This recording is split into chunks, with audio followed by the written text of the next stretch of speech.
Hi! Welcome to this part of my review featuring the Konosuba, God's Blessing on This Wonderful World, TRPG. If you haven't seen my review of this role-playing game, based on the popular isekai'd series, please check out the playlist in the description below. And remember, if you like the background music, please check out Naomi's channel. This time, we are going to talk about the advanced classes, and also the ones that I would consider to be specialist classes. These specialist classes can be chosen as your starting classes, but I wouldn't recommend it because they are either too narrow when it comes to their skills, that is, each one of these classes only has 3 skills when compared to the 20 skills of the other basic classes, and some of them are just too supportive or they rely too much on other abilities. Let me give you a couple of examples. You have the Archer Specialist class, and this one is great when it comes to attacking from afar. But beyond that, you are pretty much useless. And then we have the Elemental Master, that relies completely on boosting or enhancing elemental based attacks. And if you don't have those elemental attacks, well, you are quite useless most of the time. So you need to rely on the other base classes that I mentioned in the previous part of this review to really get your money's worth out of these classes. Well, let's get started with the Archer. The Archer is a class specializing in bow usage. They can strike at their enemies' weak points from afar without letting them draw near. Let me read a couple of the skills for you. You have the Sniping skill, the skill to use a bow to strike from afar. The higher the user's luck, the more precise the attack. You also have Shadow Bind, the skill to stop a target's movement by binding their shadow using an arrow. So this class is perfect for a hit and run sort of strategy. I would recommend that you combine the skills of this class with the Warrior and the Thief's skills. Then you have the Elemental Master. This is a class that calls forth elementals to bolster their powers. Because of this, most of their skills are meaningless without a way to use their elemental powers. You have things such as Place Spirit, the skill to summon an elemental that will bolster your attacks and place it nearby. Moving away will break your connection with it. There's also Spirit Defense, the skill to position an elemental close to a target to heighten their defenses against a specific element. This class is perfect to combine with the Wizard. You have those elemental spells, and you can make them even more devastating with the skills of the Elemental Master. Then we have the Creator. Creator is a class that fights with magic circles, traps created via magical power. Their arrays can both create openings in enemies' defenses and apply debuffs to them. You have things such as Booby Trap, the skill to catch a target in a trap by predicting the enemy's movement and setting up a magic circle in advance. Then you have the Trap Enhancement skill, the skill to deploy a magic circle that will strengthen the poison or pain you deliver to a target. So these traps are going to affect the enemy with different debuffs, penalties. So it's great to combine with the skills of a wizard, but also perhaps of a thief, because you may end up getting into some close quarters combat situations. You're going to want a bit of survivability with that, and the skills of the thief and perhaps the warrior could help you in that regard. Then we have the Sword Fighter. The Sword Fighter is a class skilled in the usage of every sword, whether it be a dagger, one-handed sword, or two-handed sword. Put a sword in their hands and they'll be able to lay all enemies low. You have things such as the Dual Wielding skill, a skill that represents your training in the dual wielding arts, where you use 2 swords at the same time. You also have the Quick Draw technique, the skill to unsheath your sword and slice through an enemy in a single stroke. This class obviously gets along pretty well with the warrior or the thief, but I think it would be a great idea to take some levels, some skills when it comes to the priest class and combine it with the sword fighter for a holy sword sort of archetype. Following that, we have the Knight. The Knight is a proud, noble class. They can bolster their own strength through honor and oaths. You have things such as the Eradication skill, the skill to swear an oath upon your honor to defeat your enemies. And you have the guard skill, the skill to swear a vow of protection unto your allies, thus heightening your own defensive abilities. So this is a great bodyguard sort of class. You could combine it with the warrior class, but I also recommend that you combine it with the priest class as well. You could take some skills from warrior, some from the priest repertoire, and then you have a holy knight sort of character. Then we have the lancer. The lancer is a class that uses spears to fight.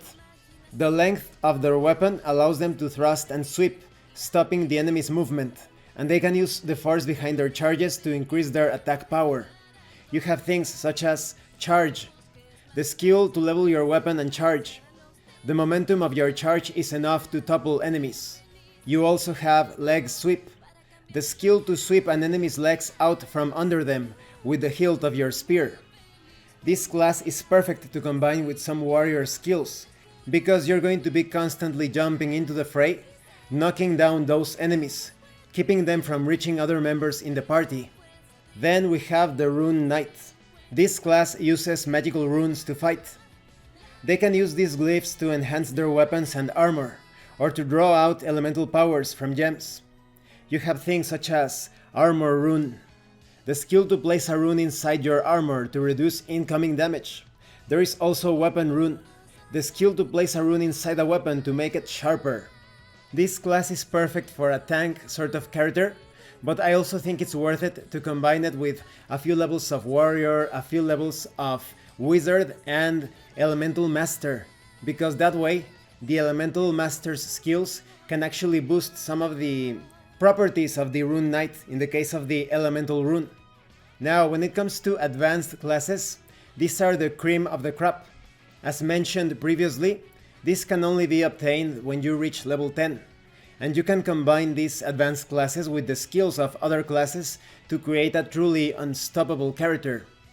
At first glance, these advanced classes surpass the others, but then again, the skills from the other classes, in combination with the advanced skills of these classes, are going to truly make these advanced classes shine in different situations. You have the Crusader.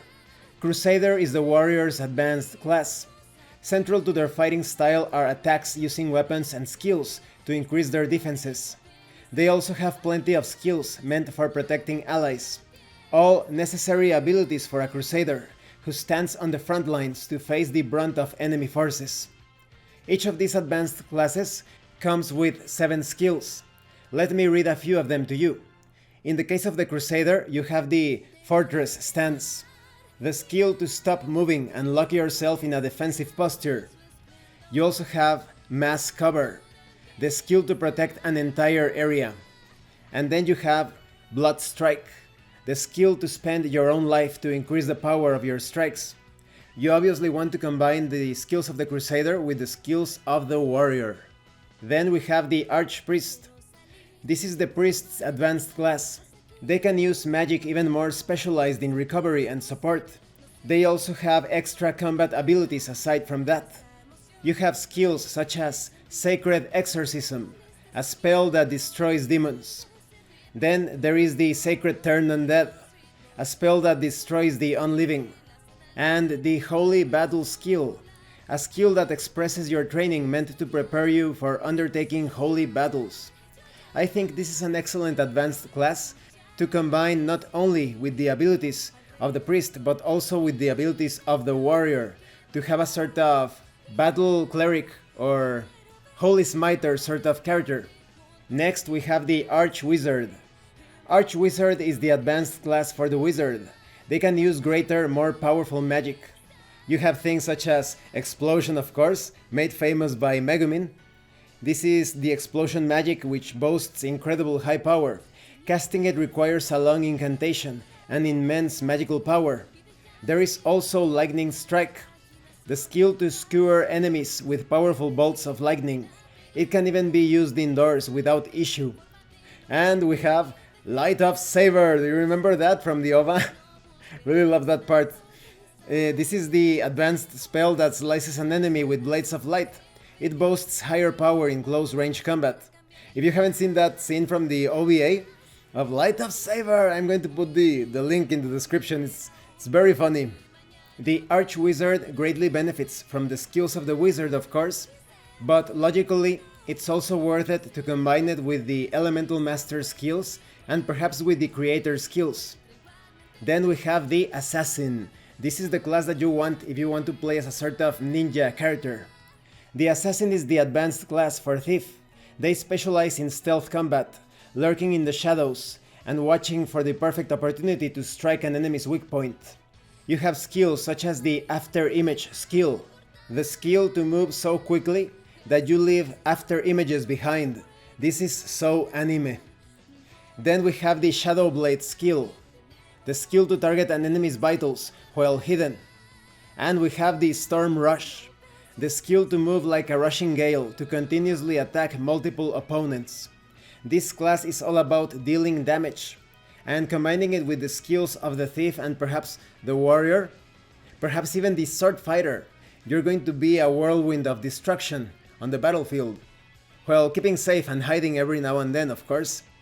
And this concludes this part of the review.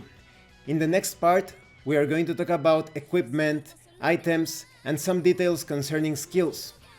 When it comes to these classes, the important thing to consider is that your current class adds some modifiers to your natural attributes, to your base attributes. But by combining those skills with the skills of other classes that you have already leveled up in, you add more flexibility and focus at the same time, depending on your character build. And that's one of the strong points of the Konosuba role-playing game. You create your own skill trees. You don't feel limited or locked into particular skill paths. And as you will see when I talk about equipment, items, armor, etc., you will see that depending on your choice of gear, that also influences the sort of character that you are playing as.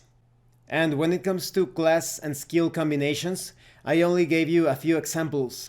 There are probably many viable combinations of skills and classes that I haven't thought of yet. Thank you for watching this part of the review. If you have any comments or questions, please let me know.